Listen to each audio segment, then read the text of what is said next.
নমস্কার বন্ধুরা, কেমন আছেন সবাই? আশা করি ভালো আছেন।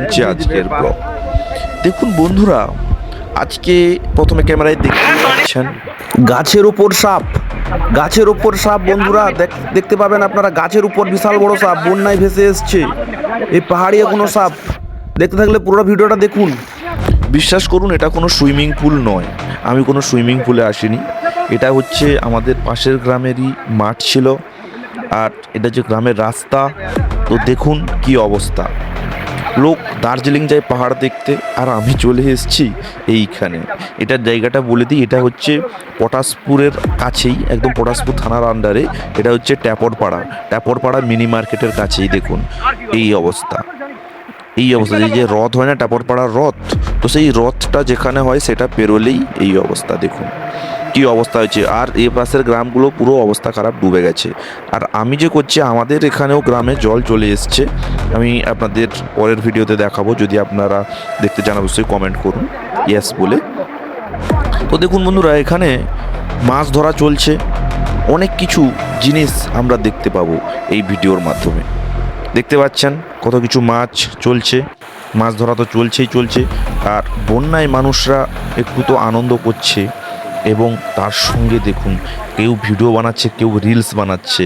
কিন্তু কিছু কিছু মানুষ, তাদের এখনো মাথায় চিন্তার অবসাদ শেষ নেই, চিন্তার শেষ নেই।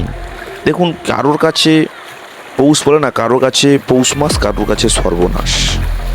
দেখুন যার জমিটা চাষ হতে এখন তো চাষের সময়, তো চাষের সময় যার জমিটা রোয়া হয়ে গেছে, বোনা হয়ে গেছে, তারপরে তার অবস্থাটা কি হচ্ছে।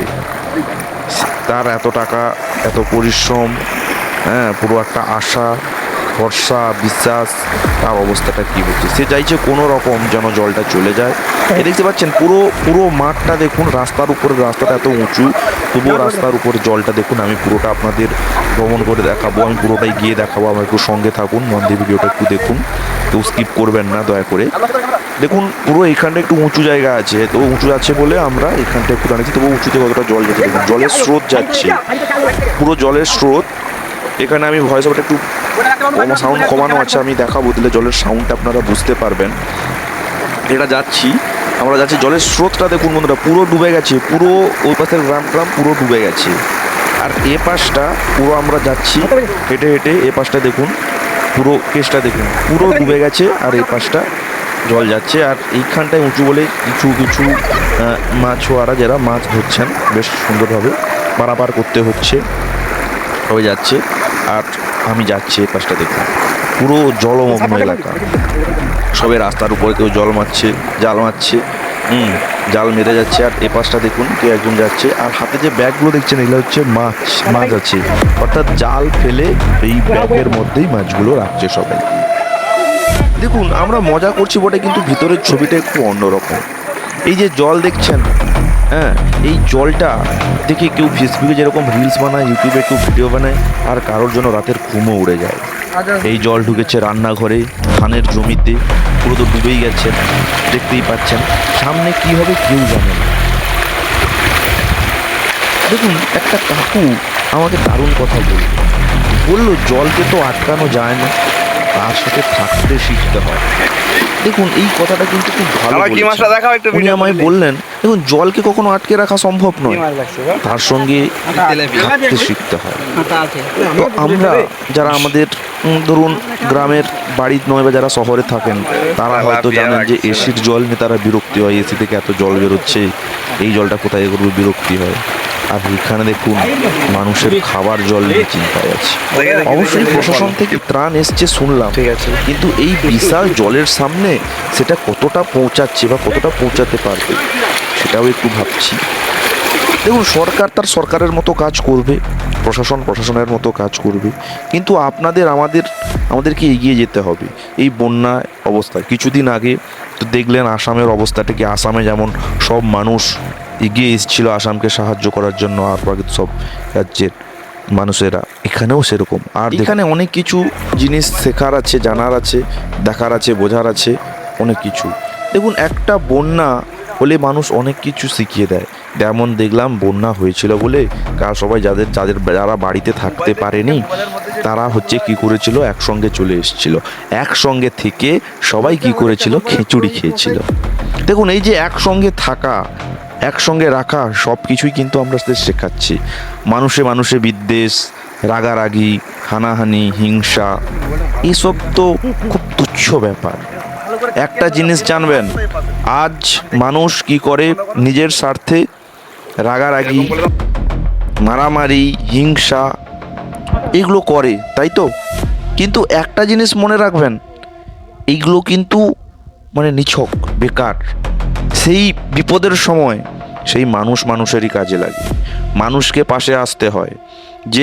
যাদের মধ্যে ধরুন কোনো কারোর সঙ্গে গন্ডগোল লেগেছিল, বন্যার সময় বলছে এ আমায় দেখ, তুই বলে সে আমায় দেখ। এই বিপদ বা আপদ, এই যে প্রকৃতির তো হাতের কিছু ওপরে আমাদের কিছু করার থাকে না, তো মানুষকে সঙ্গবদ্ধভাবেই থাকা উচিত, একে অপরকে পাশে থাকা উচিত। আর তারপরে দেখুন এইটা একটা সিন দেখুন, এইটা সেই ভাইরাল হয়ে যাওয়া সাপ আমি দেখাবো। গাছের ওপরে বিশাল বড় একটা সাপ, অনেকে বলছে গোখরো, অনেকে বলছে তপ সাপ, অনেকে বলছে গাড়া ভাঙা তপ। তো বিশাল বড় একটা সাপ ওপরে আছে, তো নিচে ছিল। সবাই এরকম তাকে ঠেলাঠেলি, মানে সাপটাকে একটু খোঁচাখুচি করছিল, কেউ হচ্ছে ঢিল মারছিল। তো এই করাতে সাপটা গাছের উপরে উঠে যায়, একটু বড় সাপ। তো এই সাপটা উপরে উঠে গেছে, আর মানুষ সবার সেটার ভিডিও বানিয়েছে এবং চারদিকে ছেড়েছে, সেটা অনেকটা ভাইরালও হয়ে গেছে। তো আপনাদের সবই দেখাবো, আমাদের সঙ্গে থাকুন। এই বন্ধুরা দেখুন, এই যে আমরা যাচ্ছি আর জলের স্রোত যেন টেনে নিয়ে চলে যাবে, বিশাল স্রোত। আরও মানে এটা খালি একটা নদীর জল, এই পাশ এটা কিন্তু হচ্ছে বাবুই নদী, তারই জল এটা কিন্তু আর অন্য কোথাও করার জল না। আর দেখুন এই সেই যে বললাম যে ভাইরাল সাপ, সবাই দেখছে, যখনই আসে মানুষ সবাই আসে সেই সাপটাকে দেখে। ওপরে গাছের উপরে বিশাল একটা সাপ, আমি জুম করব, আপনারা দেখুন, মন দিয়ে একটু দেখুন। আমি জুম করছি, আমি জুম করে দেখাচ্ছি আপনাদেরকে, ক্যামেরাটাকে তো জুম করাচ্ছি। এই দেখুন, এই যে তারটা আছে না এর কাছে ডান সাইডে আমি একটু মার্ক করে দিচ্ছি, আপনারা একটু ভালো করে লক্ষ্য করুন, দেখতে পাবেন একদম ওপরে আছে একটা মোটা সাপ, একটা খুব বিষধর সাপ। দেখলেন আপনারা, এলাকায় যদি জল যদি উপরে পড়ে আসে, উপচে আসে, পুরো অবস্থা খারাপ হয়ে যাবে। তাই আমি ভগবানের কাছে প্রার্থনা করছি যেন না এইরকম কোনো কিছু হয়, যেন কেলেঘাইর যেন সব ঠিক হয়ে যায়, কেলেঘাইর যেন বাঁধ ঠিক থাকে। আর যারা হচ্ছে কেলেঘাই নিয়ে যে আমার যে বন্যার পরিস্থিতি নিয়ে কিছুদিন আগের একটা ভিডিও আমি করেছিলাম, আপনারা চাইলে দেখে আসতে পারেন, আমার আছে ওখানে কেলেঘাইয়ের অবস্থা কি। তবে আমি শুনলাম এখন নাকি আরও ভয়াবহ অবস্থা হয়ে গেছে, তাহলে সবই দেখাবো। তো বন্ধুরা, তো এইখানে আমরা দেখলাম এখানে বন্যার জল, কেউ মাছ ধরছে, কেউ বড় বড় মাছ ধরছে। আবার দেখুন কেউ রান্না টান্না হবে বলে কেউ জিনিসপত্র সব নিয়ে চলে যাচ্ছে, কারোর ঘর ডুবে গেছে, কারোর রান্নাশাল ডুবে গেছে, সব ডুবে যাচ্ছে। আর এদিকে দেখুন পুরো মাঠ পুরো সাদা, কোনো কথা হবে না, পুরো সাদাই হয়ে গেছে। তো আমরা যারা গিয়েছি দেখলাম, এখন আমাদের গ্রামে এখনও বন্যা ঢোকেনি। তো ঢুকতে কতক্ষণ না, এইভাবে যদি চলতে থাকে তাহলে ঢুকতে কতক্ষণ।